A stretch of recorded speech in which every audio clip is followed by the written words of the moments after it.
Oi, pessoal, tudo bem? Muito bem-vindos ao Tributário em Jogo. Obrigado pela audiência, obrigado por estarem aqui conosco.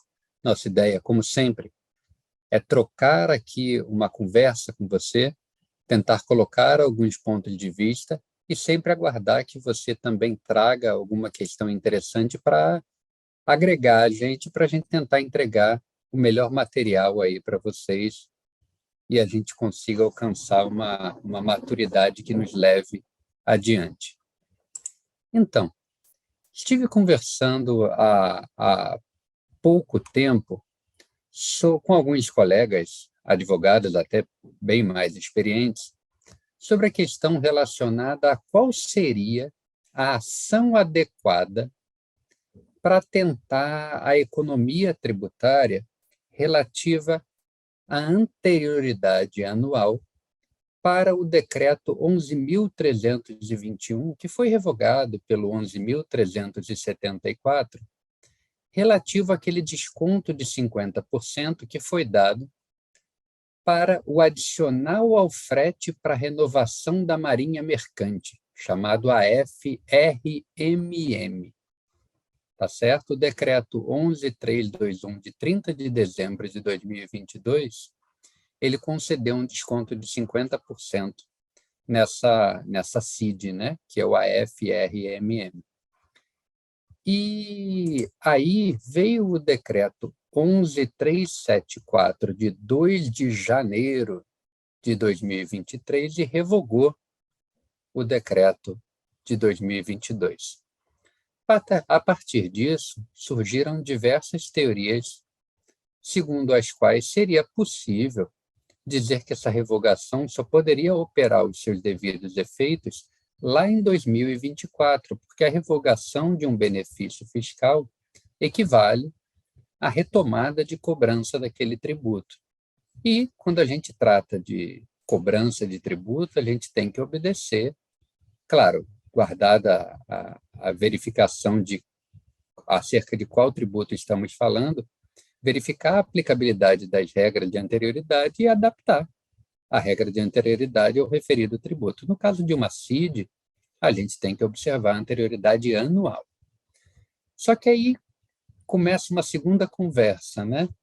Assim, já sabemos o que queremos, ir à justiça para buscar uma decisão que me permita continuar tendo esse desconto de 50% até 31 de dezembro de 2023. Mas e aí? Qual é a ação? Em regra, a gente vai ver as pessoas dizendo que seria um mandado de segurança, e o mandado de segurança é, de fato, cabível. Só que ele tem algumas dificuldadezinhas. A primeira delas é a seguinte: mandado de segurança, em regra, ainda é uma ação que está conectada muito ao direito de compensação e não exatamente à possibilidade de cobrança de uma repetição. Embora o AFRMM seja um tributo administrado indiretamente também pela Receita Federal, há muitas discussões sobre a possibilidade de compensação de um recolhimento a maior desse tributo com débitos de demais tributos administrados pela Receita Federal.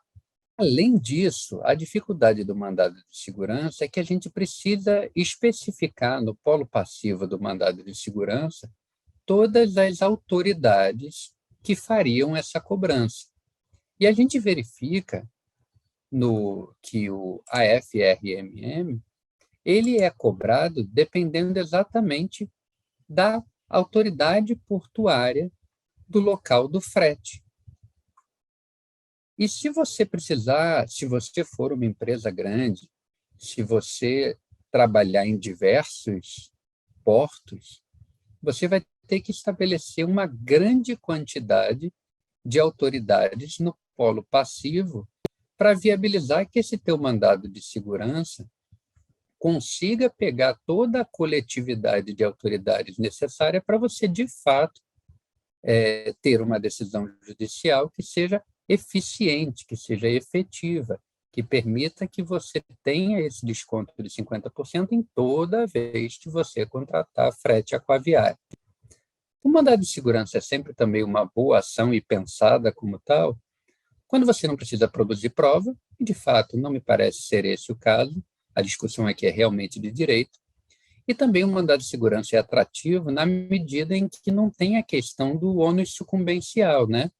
Ainda que você seja derrotado, você não tem que pagar honorários à parte vencedora. Só que, principalmente, as duas primeiras dificuldades que eu coloquei aqui para vocês têm feito muita gente pensar em ajuizar, na verdade, uma ação declaratória em face da União. Porque aí, no primeiro ponto, você consegue trabalhar o conceito seguinte: eu estou querendo ver declarado o direito de manter o desconto. Subsidiariamente, se esse direito não me for declarado imediatamente, o direito de repetir os valores que eu recolher a maior. O segundo ponto aqui é que também, quando você entra com uma ação declaratória em face da União, você não precisa se preocupar com as autoridades portuárias de listá-las todas. Você está ajuizando em face da União, então qualquer um atuando em nome da União vai estar vinculado àquela decisão. A única dificuldade que, eventualmente, você vai ter é pedir que sejam extraídos ofícios às autoridades A, B e C para que aquela decisão seja observada a cada vez que houver a cobrança dessa contribuição. Quais são as dificuldades também, por outro lado, né? Que quando você entra com uma ação declaratória, ou você vai botar o valor da causa lá em cima, prevendo o desconto que você quer ter ou a repetição dos valores que você já pagou. E aí, se você colocar o valor da causa lá em cima, você aumenta o risco dos ônus sucumbenciais se você não tiver êxito. Ou você tenta trabalhar principalmente com o conteúdo e o aspecto declaratório e, a partir disso, estabelecer um valor da causa relativamente baixo. Você só precisa ser cuidadoso ao fazer isso, porque você pode vir a ser desafiado pela parte contrária ou até pelo magistrado, de ele entender o seguinte: olha, tudo bem, isso é uma ação declaratória, mas tem aqui um fundo efetivamente condenatório, efetivamente financeiro, que você deveria refletir no valor da causa. Essa questão de você escolher bem a ação que você precisa ajuizar, ela parte de questões de experiência, ela parte daquilo que você está efetivamente pleiteando, mas é algo que você pode aprender. É claro, ninguém nasce sabendo absolutamente nada, você pode aprender com a experiência, você pode aprender com as conversas, mas eu queria te convidar a conhecer melhor o plano de estudo que a gente tem para você no nosso curso de Processo Tributário Estratégico.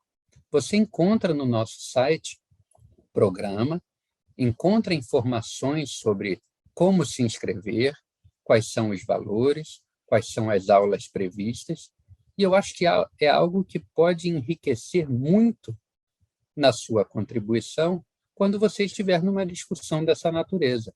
Nesse caso do EFRMM, por exemplo, você tem que decidir, conhecendo os riscos e as oportunidades, os benefícios de cada ação, sempre conversando com o seu advogado, se você está lidando com um advogado externo, e sempre considerando também o tamanho da sua empresa, ou seja, não existe uma resposta prévia certa. O importante aqui é você conhecer os elementos que você precisa analisar quando você vai entrar com uma ação dessa natureza. Tá certo?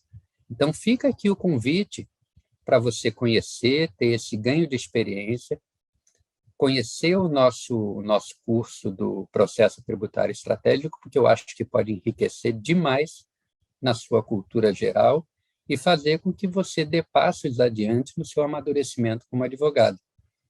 E, como sempre, é um curso que vai trazer para você a possibilidade de aprender, mas também de ensinar, também de trocar ideias, também de trazer elementos que permitam esse crescimento contínuo e recíproco. Muito obrigado, um abração, tudo de bom.